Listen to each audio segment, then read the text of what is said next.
Hello friends, இன்னைக்கு தேங்காய் பர்ஃபி எப்படி செய்யறதுன்னு பார்ப்போம். தேவையான பொருட்கள்: 1/2 கப் ஃப்ரெஷ் தேங்காய் துருவல். தேங்காய் துருவல் சின்னதும் பெருசுமா இருந்ததுன்னா மிக்சியில போட்டு ஒரு திருப்பி எடுத்துக்கோங்க. துருவின உடனேயே நல்ல ஃப்ரெஷ் தேங்காய் எடுத்தீங்கன்னா தான் தேங்காய் பர்ஃபி ரொம்ப நல்லா வரும்.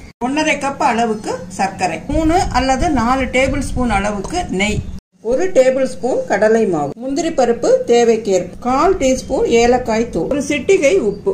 இப்ப 1 ஸ்பூன் நெய் விடலாம். முந்திரி பருப்பை இதுல போட்டு வறுத்துக்கலாம். பொன்னிறமா வறுபட்டதும் எடுத்து தனியா வச்சுக்கோங்க.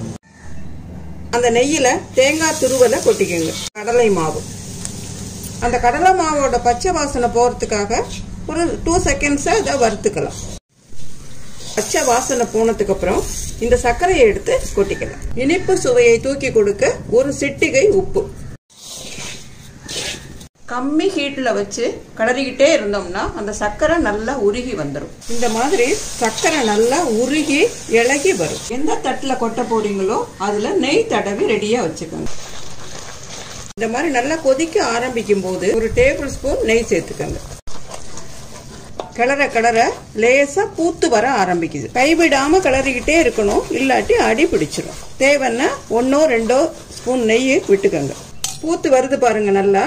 இப்போ இந்த ஸ்டேஜ்ல 1 டேபிள் ஸ்பூன் நெய் விட்டுக்கோங்க.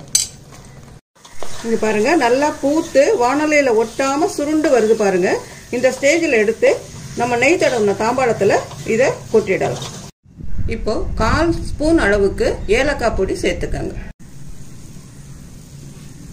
1 ஸ்பூனை வச்சு நல்லா இப்படி செட் பண்ணி விடுங்க. இது வறுத்து வச்ச முந்திரிய இது மேல தூவிக்கலாம். கொஞ்சம் இறுக ஆரம்பிச்ச உடனே துண்டுகள் போடலாம். செய்து பாருங்க. பிடிச்சிருந்ததுன்னா லைக் பண்ணுங்க. உங்க கமெண்ட்ஸ் எழுதி அனுப்புங்க. உங்க ஃப்ரெண்ட்ஸோட ஷேர் பண்ணிக்கோங்க. நம்ம சேனலுக்கு சப்ஸ்கிரைப் பண்ணுங்க. நன்றி, வணக்கம்.